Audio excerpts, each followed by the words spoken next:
Good morning everyone, good evening everyone and good night everyone, क्योंकि मुझे नहीं पता कि कौन इस वीडियो को किस टाइम पर देख रहा है। एनीवेज, मेरा नाम है आशुतोष भट्ट और मैं आपको पढ़ाने वाला हूँ, समझाने वाला हूँ, सिखाने वाला हूँ अकाउंट्स, बेसिकली क्लास 11th की अकाउंट्स ना।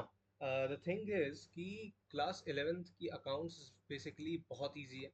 द थिंग इज कि आप इसको अभी पहली बार पढ़ रहे हो या फिर आप इसको रिवीजन के तौर पर अगर इस वीडियो को देख रहे हो तो आपको काफ़ी कुछ चीज़ें समझ में आएंगी अच्छी तरीके से, and you will start liking और I would say loving the subject. क्योंकि जब तक आपको सब्जेक्ट पसंद नहीं होगा, जब तक आपको उस सब्जेक्ट से प्यार नहीं होगा, आप उस सब्जेक्ट पर एक्सेल नहीं कर पाओगे। दैट मीन्स कि हम लोग अकाउंट्स को फ्रॉम स्क्रैच समझेंगे। हम बेसिकली इस सब्जेक्ट से प्यार करेंगे और will revolve around all the topics. ठीक है। सो हम लोग पढ़ने के वाले हैं, हम लोग पढ़ने वाले हैं accounts of class 11th। Now the thing is कि क्लास 11th की अकाउंट्स बिल्कुल ही स्क्रैच से स्टार्ट होती है, बिल्कुल ही शुरुआत से स्टार्ट होती है। तो द फर्स्ट थिंग, अकाउंट समझने के लिए आपको पता होना चाहिए कि एक बिजनेस क्या होता है, या फिर एक ऐसा कहा जाए जिसको कि हिंदी में कहते हैं धंधा। धंधा क्या होता है, बिजनेस क्या होता है। फर्स्ट थिंग कि हम लोग समझेंगे बिजनेस क्या होता है। देन हमको ये समझना पड़ेगा कि एक ट्रांजैक्शन क्या होती है, एंड उसके उसी से आगे बढ़ते बढ़ते हमको समझ में आएगा कि अकाउंट्स क्या होता है। सबसे पहले बिजनेस समझ लेते हैं, बिजनेस क्या होता है। फर्स्ट थिंग, बिजनेस को समझने के लिए हमको पहली बात ये समझनी होगी कि दो टाइप की एक्टिविटीज होती हैं, जिसको कि हम बांट सकते हैं। First one is economic activities and the second one is non economic activities. इसको थोड़ा और ब्रॉडर वे में लेकर के चलते हैं, ताकि आपको बहुत ही आसान तरीके से समझ में आने लग जाए चीजें हो क्या रही हैं। ठीक है। तो चलिए, सबसे पहले समझते हैं कि economic and non economic activities क्या होती है। ओके, इसको मिटा लेते हैं पहले। फर्स्ट, एक्टिविटीज दो टाइप की होती हैं। First one is economic and another one is non economic. ठीक है। अब ये दो टाइप की एक्टिविटीज हैं जिनके थ्रू हम बेसिकली किसी भी टाइप की इसको कैसे समझा सकता हूँ, एक्टिविटीज को बांट सकते हैं। जैसे सपोज करते हैं कि मैं जाता हूँ बाहर, मैं कुछ खरीद करके ले आता हूँ। ठीक है, ये एक एक्टिविटी है। मैं यहाँ पर घर पर बैठ करके कुछ खा रहा हूँ, एक्टिविटी है। मैं मे बी अपने मम्मी का जा करके पैर दबा रहा हूँ, एक्टिविटी है। ये सारी एक्टिविटीज हैं ना। अब हमको इनमें बांटना है कि economic activities and non economic activities क्या हो सकती है। First thing of differentiation is कि इकोनॉमिक एक्टिविटीज हर वो एक्टिविटी है जिसमें कि मनी का इन्वॉल्वमेंट है, पैसे का इन्वॉल्वमेंट है। किसी भी एक्टिविटी में अगर पैसा इन्वॉल्व हो जाता है तो वो इकोनॉमिक एक्टिविटी कहलाती है। And the second thing is कि अगर मनी इज नॉट इन्वॉल्व तो वो नॉन इकोनॉमिक एक्टिविटी है। अब इसको और अच्छी तरीके से समझने की कोशिश करते हैं। सपोज करिए कि मैं बाहर जाता हूँ और मैं 10 रुपए की चिप्स खरीदता हूँ, इकोनॉमिक एक्टिविटी। सपोज करिए कि मैं होटल में जा करके बहुत ही लजीज खाना खाता हूँ और उसके लिए मैं पैसे देता हूँ, इकोनॉमिक एक्टिविटी है। सपोज करिए कि मैं घर पर अपने फैमिली के लिए कुछ कुक करता हूँ, क्या मुझे इसका पैसा मिलेगा? आई गेस नहीं मिलेगा, राइट। अगर मैं अपने घर वालों के लिए आउट ऑफ ग्रेटिट्यूड कुछ कर रहा हूँ जिसका कि मुझे कोई भी पैसा वैसा नहीं मिलने वाला है, ये मैं होली एंड सोलली अपने सेटिस्फैक्शन के लिए कर रहा हूँ, जिसमें कि पैसा कहीं से भी इन्वॉल्व नहीं है, तो वो क्या हो जाएगा?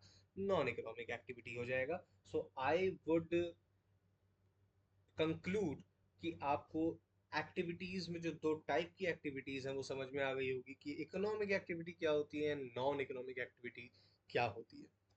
नाइस। अब आगे बढ़ते हैं। मैंने आपको बताया था कि एक्टिविटीज़ दो टाइप की होती हैं, नॉन इकोनॉमिक, इकोनॉमिक। और इस तक हम लोग पहुंचे कैसे थे? क्योंकि हम समझ रहे थे बिजनेस को। अब फिर से समझते हैं कि बिजनेस क्या होता है।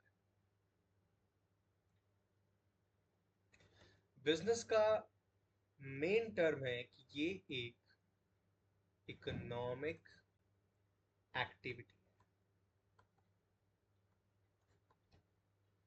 Business has to be an economic activity. ऐसा कोई भी धंधा नहीं होगा जिसमें पैसे की इन्वॉल्वमेंट ना हो, मॉनेटरी चीजों की इन्वॉल्वमेंट ना हो। ऐसा कोई धंधा हो ही नहीं सकता, पॉसिबल ही नहीं। So first thing what we require is anything which is related to economic activity can be a business. मैं ये नहीं बोल रहा हूँ कि इट इज बिजनेस, नहीं, कैन बी और मे बी अ बिजनेस। अभी इसमें और भी कुछ पॉइंट्स हैं, उनको भी समझते हैं ना। First thing is economic activity तो होना चाहिए। सेकेंड थिंग इज कि आपका प्रॉफिट मोटिव होना चाहिए।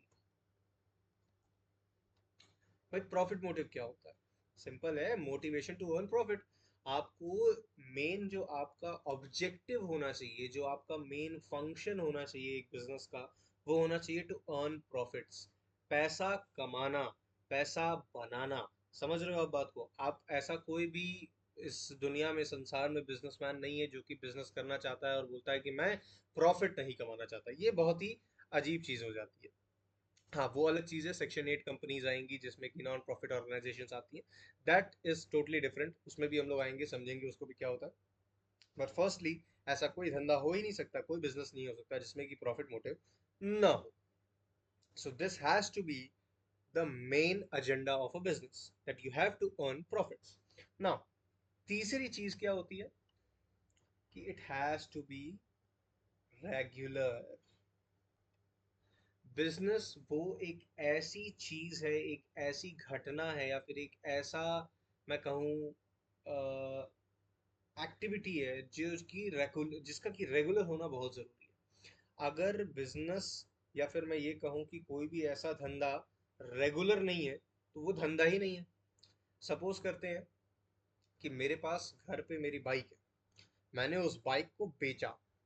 पहली चीज, जब बेचा तो पैसा मिल रहा है, इकोनॉमिक एक्टिविटी है। सेकंड थिंग, जब मैंने उस बाइक को खरीदा था, लेट्स से कि मैंने उसको 90,000 में खरीदा था, मैंने उसको 2 साल चलाया, उसकी जो रिटर्न डाउन वैल्यू या फिर जो मार्केट वैल्यू इस समय उसकी जो घट गई होगी ऑब्वियसली, सपोज करते हैं 50,000 है, बट मैंने उस बाइक को बेच दिया 60,000। मैंने 10,000 कमा लिए, वो मेरा प्रॉफिट मोटिव भी अचीव हो गया। बट क्या मैं उस बाइक को बार बार बेचने वाला हूँ? The answer is no. Bike, जो मेरे पास मेरी बाइक थी, उसको मैंने एक बार बेच दिया, बट मैं उसको बार बार नहीं कर रहा, मैं यही काम नहीं कर रहा हूँ। This is a one time event, right? तो किसी भी वन टाइम और टू टाइम इवेंट को आप बिजनेस नहीं कह सकते हो। Business has to be regular. So we can conclude कि any economic activity which has the main objective of earning profits and which is regular. And the fourth thing is it has to be legal. अब भाई ये जो word है ना, legal, ये एक बहुत ही इंपॉर्टेंट वर्ड है। इंडिया में इस समय लीगैलिटीज लीगैलिटीज हम लोग बहुत सुनते हैं, लॉ, ऑर्डर, जज, कोर्ट। तो business has to be legal, यानी कि ये लॉज के अकॉर्डिंग होना चाहिए। ऐसा कोई बिजनेस नहीं होना चाहिए जो कि इलीगल हो। सपोज करिए कि कोई ड्रग डीलर है, उसको बिजनेस नहीं कह सकते। ड्रग की डीलिंग इलीगल एक्टिविटी है, आप उसको बिजनेस कंसिडर नहीं कर सकते, राइट? अगर आप सपोज करिए आप किसी को किडनैप कर लेते हो, आप किडनैप कर रहे हो, आप उसका क्या कहते हैं, वसूली मांगते हैं, राइट? सो आप वसूली बोलते हैं, आई डोंट नो उसको क्या कहते हैं। आप आपने किसी को किडनैप किया, आप उसके बदले पैसे मांग रहे हो, इकोनॉमिक एक्टिविटी है, राइट? आप पैसे ले रहे हो, आपको प्रॉफिट मोटिव है, 100% है। आप बहुत बार लोगों को किडनैप करते हो, रेगुलर है। बट क्या ये लीगल है? द आंसर इज नो, ये लीगल नहीं है। So any illegal activity can not be considered as a business, right? So firstly मुझे ये समझ में आ गया कि बिजनेस क्या होता है। नाउ सेकेंडली, अब हम चलते हैं हमारे सेकेंड टर्म पर, जो कि था ट्रांजैक्शंस। सो इसको हटा लेते हैं और सेकेंड वर्ड की तरफ चलते हैं जो कि है अपना transactions.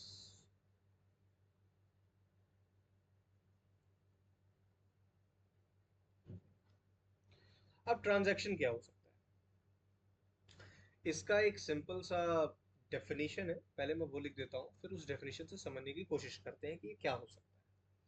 So transfer of goods and services and money uh, from one point to another। ये ट्रांसफर लग नहीं, हाँ।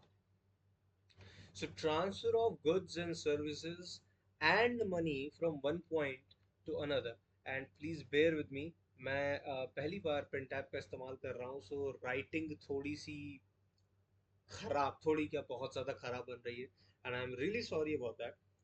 धीरे धीरे इसको भी हम लोग इम्प्रूव करते चले जाएंगे, एंड आप मुझसे अकाउंट सीखिएगा, मैं आपको पढ़ाते पढ़ाते आई गेस पेन टैब ठीक तरीके से चलाना सीख जाऊंगा, राइट। सो ट्रांजैक्शंस क्या होती है? सो ट्रांजैक्शंस का मेन जो मीनिंग है वो है transfer of goods and services and money from one point two another. अगर आप गुड्स, सर्विसेज और पैसा इसको एक पॉइंट से दूसरे पॉइंट तक ट्रांसफर करते हो, एक पॉइंट से दूसरा पॉइंट यानी कि it may be to natural persons, it may be to artificial person, it may be to natural person to artificial person, right? So अभी ये natural person artificial person क्या है ये भी समझ लेते हैं।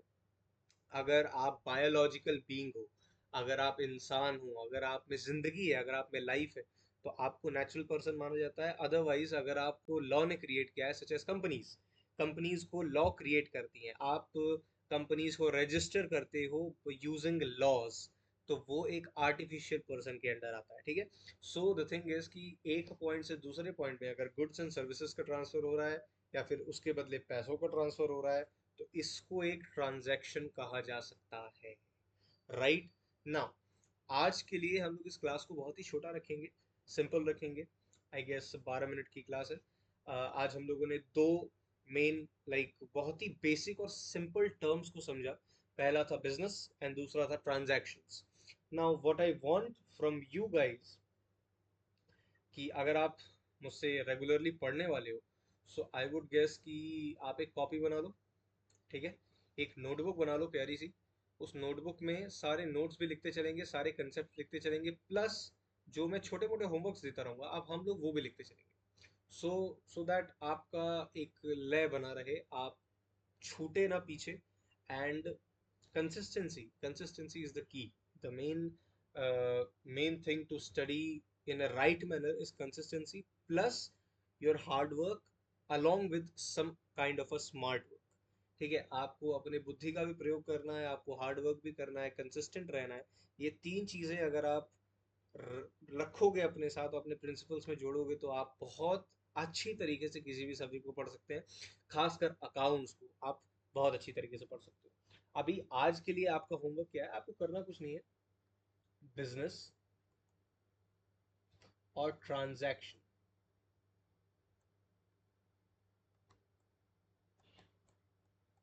क्या होते हैं, इनकी मीनिंग और डेफिनेशन आप कहीं से भी फाइंड आउट कर सकते हो।